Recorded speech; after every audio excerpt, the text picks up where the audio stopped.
मौसम की तरह भी हमें अपनी डाइट में चेंजेस करते रहना चाहिए, मतलब बदलाव करना चाहिए, अदरवाइज हेल्थ को नुकसान हो सकता है। तो उसी तरह जैसे मौसम अपना रुत बदलते हैं, अपना नेचर बदलते हैं, तो उसी प्रकार से हमें अपने डाइट चार्ट का भी अपडेट करना चाहिए।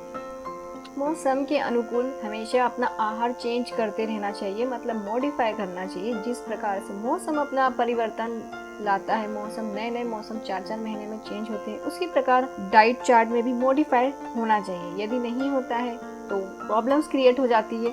तो उसके लिए मौसम बदलते ही हमें कौन सी चीज़ों को खाना चाहिए और कौन सी चीज़ों को नहीं खाना चाहिए। जैसे ठंड के मौसम में, मतलब जनवरी से या दिसंबर से फरवरी मार्च तक क्या डाइट में ऐड करना चाहिए, गर्मी के मौसम में क्या ऐड करना चाहिए, बरसात के मौसम में क्या लेना चाहिए और बसंत ऋतु में क्या खाना चाहिए। तो ये सारी बातें आपको इस वीडियो में पता चलेगा। इससे ये डिसाइड हो जाता है कि हमारी हेल्थ अच्छी बनी रहेगी। तो सबसे पहले शुरुआत करते हैं ठंड के मौसम से। ठंड के मौसम से जो कि शुरुआत होता है दिसंबर से, ठंड का मौसम शुरुआत होता है। और ख़ास बात ये भी है कि यदि हम भारत देश में रहते हैं तो हमें इतने सारे मौसमों का लुत्फ़ उठाने के लिए मिलता है। अदरवाइज़ किसी और कंट्री में आप देखेंगे तो हर 4-4 महीने में मौसम चेंज नहीं होते हैं, वहाँ मैक्सिमम कोई एक सा मौसम रहता है। तो अच्छी बात है। तो सबसे पहले शुरुआत करते हैं ठंड के मौसम में क्या लेना चाहिए।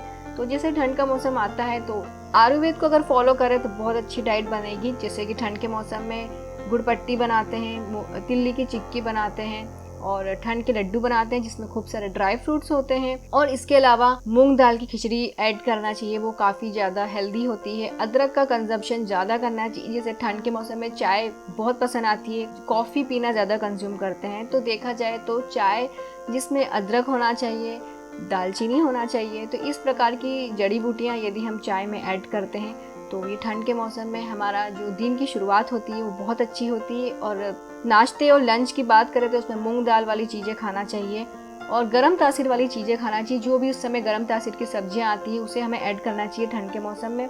और घी का कंजप्शन सबसे ज़्यादा करना चाहिए क्योंकि ठंड के मौसम में हमें घी की ज़रूरत ज़्यादा पड़ती है अपनी सेहत को देखें तो, क्योंकि बहुत ज़्यादा बोन पेन होने लग जाता है, मतलब हड्डियाँ दुखने लग जाती है ठंड के मौसम में, क्योंकि काफ़ी ज़्यादा ठंड पड़ती है। तो हमें घी का कंजप्शन ज़रूर बढ़ाना चाहिए। अब बात करते हैं बसंत ऋतु, जो कि होती है मार्च से अप्रैल तक। इस मौसम में थोड़ी थोड़ी ठंड कम लगने लग जाती है। तो इस मौसम में केले का कंजप्शन बढ़ाना चाहिए, खीरा खाना चाहिए, ज्वार, गेहूँ, चावल और अरहर की दाल खाना चाहिए, मतलब उसे आप तुअर की दाल भी कह सकते हैं। जौ खाना चाहिए, मेथी खाना चाहिए और मूली खाना चाहिए। आंवला का कंजप्शन बढ़ाना चाहिए जिससे कि कफ कम हो जाता है। तो वो जो मौसम होता है उसमें थोड़ी सी कम गर्म तासीर वाली चीज़ें कंज्यूम करना चाहिए क्योंकि उस समय थोड़ी थोड़ी ठंड कम लगने लग जाती है, मौसम थोड़ा सा गर्म होने लग जाता है। तो गर्म तासीर की चीज़ें थोड़ी कम करना चाहिए। तो इस तरीके से इस मौसम में बसंत ऋतु में हमें ये सारी चीज़ों को ऐड करना चाहिए डाइट में।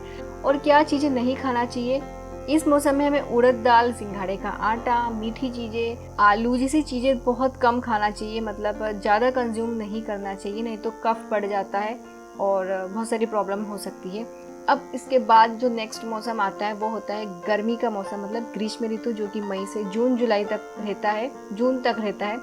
तो इसमें क्या खाना चाहिए, तो इसमें खाना चाहिए गेहूँ खाना चाहिए, सत्तू खाना चाहिए। से सत्तू को साल भर खा सकते हैं। 2 तरीके से बनता है, एक गर्म तासीर वाला और एक ठंडी तासीर का। तो उसी के हिसाब से आपको बनाना है। और गर्मी के मौसम में ठंडी तासीर वाला सत्तू खाना है और ठंड के मौसम में गर्म तासीर वाला सत्तू खाना है। इस तरीके से सत्तू बना के खाना है। खीर खाना चाहिए, दूध लेना चाहिए, ठंडे पदार्थ लेना चाहिए, कच्चे आम का पन्ना पीना चाहिए, करेला खाना चाहिए, खीरा ककड़ी खाना चाहिए। तरबूज उस मौसम में सबसे ज़्यादा आते हैं। और इसके साथ साथ ये भी बात आती है कि कौन सी चीज़ें कि हमें बिल्कुल अवॉइड करना चाहिए गर्मी के मौसम में। गर्मी का मौसम इतना ज़्यादा गर्म होता है और उसी मौसम में यदि हम गर्म तासीर वाली चीज़ खाने लग जाएंगे, गर्म तासीर वाली चीज़ें खाएंगे तो बहुत ज़्यादा सेहत को नुकसान हो सकता है, पिंपल्स हो सकते हैं। गर्मी बढ़ने से हमें पिंपल्स की प्रॉब्लम हो सकती है, स्किन ड्राई हो जाती है, मुरझा जाती है।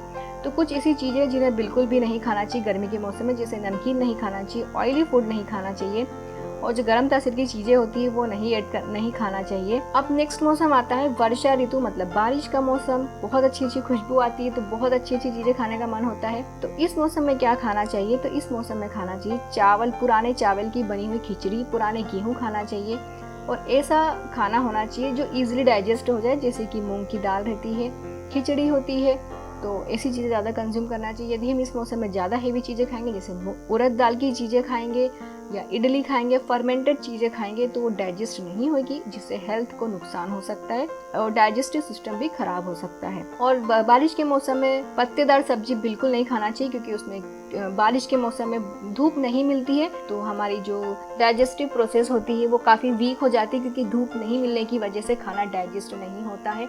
और ना ही पेड़ पौधों को प्रॉपर धूप मिलती है, जिससे कि उसमें कीड़े ना होए। तो हरी पत्तेदार सब्जी का कंजप्शन बिल्कुल नहीं करना चाहिए बारिश के मौसम में, क्योंकि उसमें बहुत ज़्यादा कीड़े वगैरह लग जाते हैं।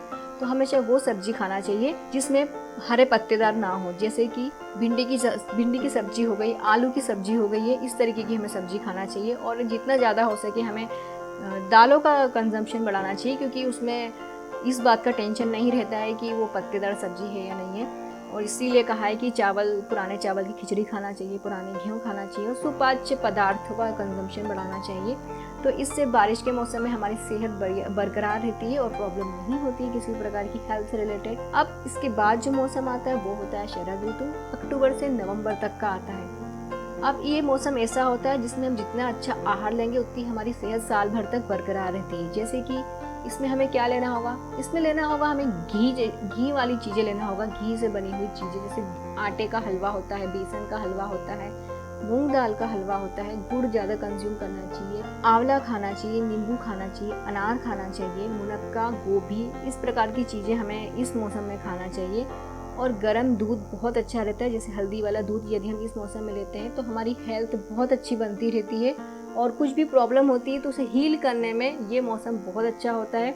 और जितना हो सके उपवास करने की भी कोशिश करना चाहिए, क्योंकि उससे भी हमारी हेल्थ, हमारी जो सेहत, हमारी जो बॉडी होती है वो अपने आप को हील करती है, ठीक करती है। क्योंकि जब तक हम अपने आप को खाने पीने से नहीं रोकेंगे तो हमारी सेहत नहीं सुधर पाएगी। इसका एग्जाम्पल आप ले सकते हैं, जैसे ट्रैफिक, यदि वहाँ पे रोड ख़राब होगी और वहाँ पे गाड़ियाँ लगातार चलती रहेगी तो उस रोड को रिपेयर नहीं कर सकते, सड़क को, जब तक आप ट्रैफिक को ना रोकें। जब आप ट्रैफिक को रोक देंगे तो फिर उस रोड को ठीक करने का समय मिलेगा। तो इसी प्रकार की हमारी सेहत भी रहती है। यदि हम उपवास या व्रत रखते हैं तो शरीर को प्रॉपर हील करने का समय मिलता है, तो अच्छे से हील कर पाता है। तो इसलिए जैसे कि अपने हिंदू में देखे जाए तो हिंदू में जितने भी अपने व्रत त्योहारों पे जितने भी व्रत होते हैं तो सारे व्रत को रखना चाहिए, ताकि हमारी बॉडी अपने आप को हील कर सके, ठीक कर सके। तो इसीलिए व्रत रखने का मेन रीज़न ये भी होता है, और दूसरे भी रीज़न होते हैं। यदि हम हेल्थ कॉन्शियस है तो हमें व्रत समय समय पर ज़रूर रखना चाहिए। जो भी तीज त्योहार के व्रत होते हैं तो वो तो स्पेशली रखना चाहिए, क्योंकि उसके पीछे बहुत बड़ा रीज़न होता है। वो मैं आपको किसी और वीडियो में ज़रूर आपके साथ शेयर करूँगी।